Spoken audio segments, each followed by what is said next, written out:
George Floyd, Derek Chauvin trial, in which they're trying Chauvin for manslaughter and unintentional third-degree homicide in the state.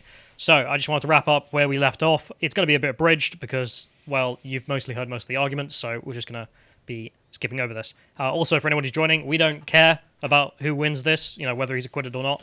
We just find it interesting that the media has one perception of this, which is entirely that Chauvin is the devil who tried to kill him, and there's no arguments from the defense whatsoever, and that's just not the case. There are arguments from the defense. Maybe you find them convincing, maybe you don't, but let's get into it. So, just wanted to I'm also going to just be a bit memey with this, because I'm sort of bored. I've covered a lot of this. We've gone off for days. So, the first thing here, so day 12 we got here, and if we can get the first image up, so the job of the defense, drive this home. So, they're pretty set. They're just on the defense side now. They're witnesses. So all they have to do is just tuck it into the parking space. So the prosecution had no more witnesses to show. So the first thing they did is they asked a cop who had previously interacted with Floyd about his experiences of pulling Floyd over before. They showed a video of him interacting, and the first thing Floyd did in this video was grab some pills and throw them in his mouth, presumably the same pills that are alleged to have killed him or contributed to his death in this case. And they had to tell him to spit them out, and they got him out of his mouth and then arrested him. So just to point out that Floyd does this on the often whenever he's pulled over by the cops, which is not good evidence for the prosecution. So they also interviewed a lady named Shawanda Hill, who was in the car with Floyd and Maurice Hall, who was the drug dealer, and she tried to give evidence that was complimentary to Floyd, but it didn't work out very well. She was very weird, very erratic. I don't know if she was high or not, but it wasn't normal at all. She admits that Floyd ends up admitting that Floyd was this his girlfriend? No. This is just a friend. This is his ex-girlfriend. Right, So okay. friend. She was in the car. She admitted that he was sleepy in the car. He fell asleep at some point. They had to shake him to wake him up, which is big bad news for the prosecution, because they were trying to argue that it couldn't have been fentanyl that interfered with him, because he would be sleepy and drowsy, and he was awake. And it was like, well, if he was sleeping in the car, and then he got out, and then he's got meth in it as well, that would explain why he's not sleepy the whole time. But that's not good for them. So when the store clerk came out, he was sleepy. She also then started arguing with the prosecution when they tried to question her. They were like, oh, please give us your version of events that obviously looks good to George Floyd. And she's asked to explain something. And then she goes off on a massive rant that has nothing to do with it. And then the prosecution is trying to, oh, Jesus, what is she doing? So he tries to interfere. She's like, oh, come on, you told me to explain it. It's like, yeah, okay, you're not looking very credible. Anyway, then they spoke to a guy called Officer Chang. He's a Parks police officer. He came round to help out Chauvin and his people. So he spent most of his time babysitting Maurice Hall, the drug dealer, and the ex-girlfriend, Shawanda Hill. Mm-hmm. And what was interesting from that is that Maurice Hall, the drug dealer, and Shawanda Hill, the ex-girlfriend, were complaining at Floyd for resisting. You could hear them being like, why is he resisting? You're going to go to jail now, that kind of thing. Which didn't look great. Yep. Also, the police officer says he had to keep looking over because he was scared for fellow officers' safety because of the crowd that was forming. So again, painting the crowd out to be threatening. And then there was the witness, which we've mentioned before, who is the lady who was meant to be a witness for the prosecution, but ended up helping the defense so much that he called her back. So there's a lady here. I can't remember her name, but she's called back, and all that she really did was just confirm that Floyd did have all the symptoms of excited delirium, the fancy term for saying he was high AF. Mm-hmm. So that was that. And then they called the use of force expert, which the guy I'm reading is for the notes, because I don't understand all American legal procedures and all the rest of it. Sure. His notes made it out that he's an expert in use of force, and he was judging this guy who's an expert witness in use of force. So I don't know how much it's just, I know better. Sure. There's a good deal of opinion. Yeah, I would have had a better response to that kind of thing, because he goes off on him and saying he did a very bad job, or at least a not great job, and I'm assuming that's true by the looks of it, but because there were some F-ups. But he did do a good job. He mentions pointing out that Chauvin and his officers are not expected to be perfect. Mm-hmm. You're not expected to react to an instance immediately in a change of circumstance, because you're not a robot, you're a human being, and the jury have to judge him on that basis. And also the fact that you have to take the totality of what's going on into account. You can't just take one expert into account. So, for example, the prosecution would ask him things like, oh, what about when George Floyd's on the ground? He's no longer a threat in this particular instance, and therefore the use of force is justified. And he had to say yes to that. Well, okay, in that specific point. But if you take the totality into effect, the fact he's resisting, the fact he was clearly high on drugs, so on and so forth, It's a hostile crowd. yeah, it becomes more reasonable. There was one major F-up I saw, though, which was that it was just embarrassing. Nelson, the defense, asked the use of force expert, was putting him on the ground a use of force, and he said no, which is obviously not the case. That doesn't make any sense. So when the prosecution asked him, was it, he had to admit, oh yeah, I misspoke, but it made him look stupid. And so there's things like that. So the next day, day 13, in which they had another guy come on, the first bit of housekeeping is Maurice Hall turned up and pled the fifth, because I mean, you would, wouldn't you? So then they had Dr. Fowler here, if we can get his image. So I've dubbed him Dr. Rhodesia as well because of his accent. Here's the meme version of him, looking like Dracula. So he came out and gave his medical opinion on that it was... we need some standards. we need some standards.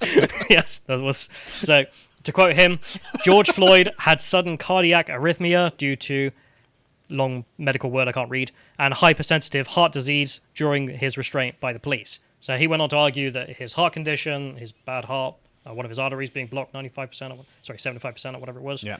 And also the fact that he had drugs in his system, fentanyl to 3 times the lethal dose, small amount of meth in there.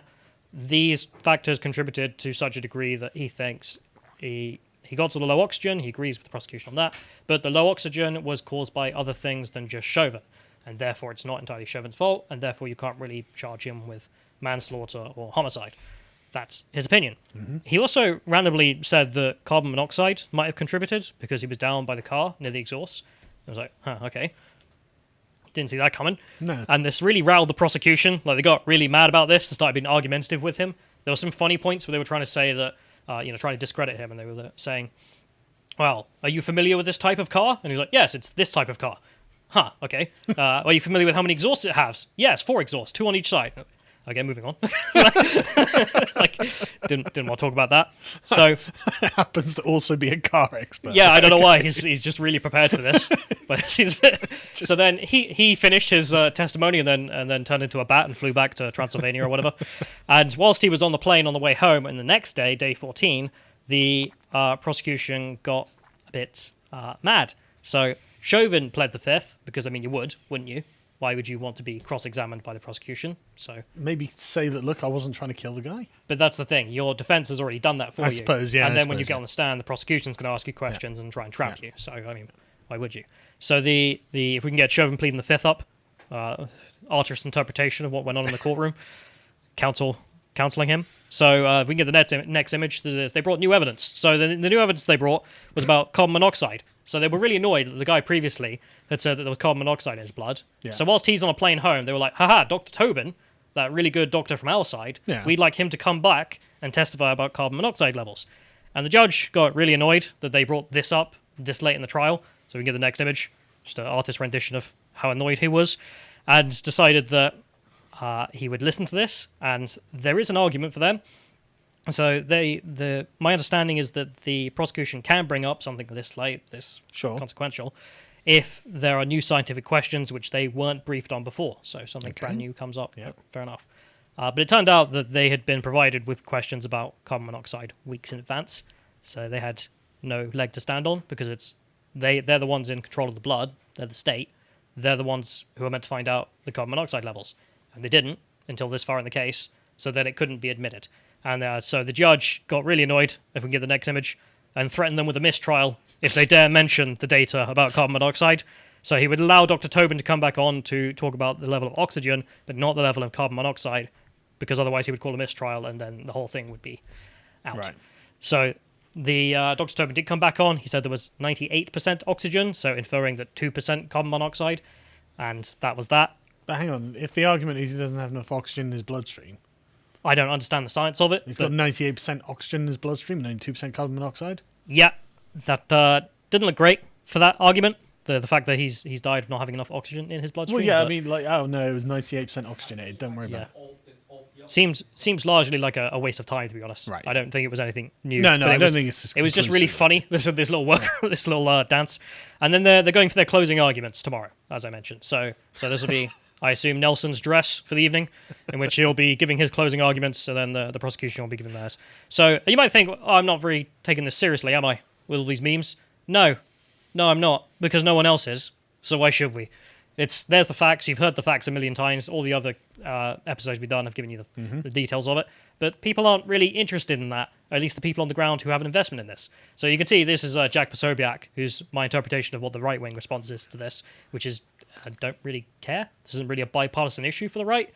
Not that interested. A partisan issue for the right. Partisan issue. Like, we're not that interested in it. It's just funny. So, like, he's just posting memes of Nelson as well, because, I mean, why not? it has got a good laugh. But then there's the reaction from the left in the United States, which does see this as a highly, highly partisan issue. So here's Maxine Waters, who went down to the protest outside and decided to call for violence, because that's what a responsible congressman Not the does. first time. Let's play the video. I would like to see the bill in Congress pass on police reform, but I know that the right wing, the racists, are opposed to it, and I don't know what's going to happen to it. But I know this: we've got to stay in the street, and we've got to demand justice. As a black man, despite all of the efforts, I feel like nothing changes. And George Floyd is waking so many people up, yet nothing has happened. Despite the rhetoric, like what needs to happen that's different this year than all the years before? We're looking for a guilty verdict.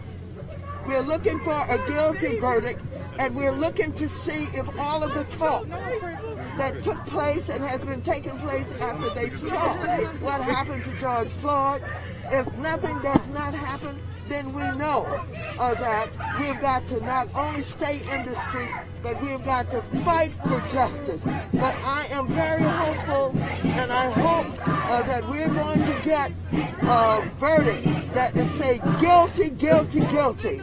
And if we don't, we cannot go away. And not just manslaughter, right? I mean... Oh, no, not manslaughter. No. This is guilty for murder. I don't know whether it's in the first degree, but as far as I'm concerned, it's first degree murder. Congresswoman, what happens if we do not get what you just told? What should the people do? What should protesters on the street do? I didn't hear you. What happens? What should protesters do? Well, we got to stay on the street, and we've got to get more active. We've got to get more confrontational. We've got to make sure that they know that we mean business. So I know for a lot of people, it's probably hard to hear that because of her mask and all the rest of it. Sure. So some of the quotes out of that: we've got to stay on the street and demand justice. We've got to get more confrontational. We're looking for a guilty verdict. If we don't get that, we can't go away. And when asked about what charges, the guy says, what about manslaughter? She says, we're not looking for just a manslaughter charge. That wouldn't be enough. She wants him charged with homicide. And he is facing manslaughter and third-degree unintentional homicide. And she says, I don't know if the homicide is in the first degree, meaning intentional homicide, but that's what we need. So, but he can't be found guilty of something he's not being charged with. But need for what? That's what they need. They need him to go to jail for first-degree homicide. Otherwise, they're going to stay in the streets, be more confrontational, more active, and demand justice. And they need to know that we mean business. I mean, it's not very veiled of a threat.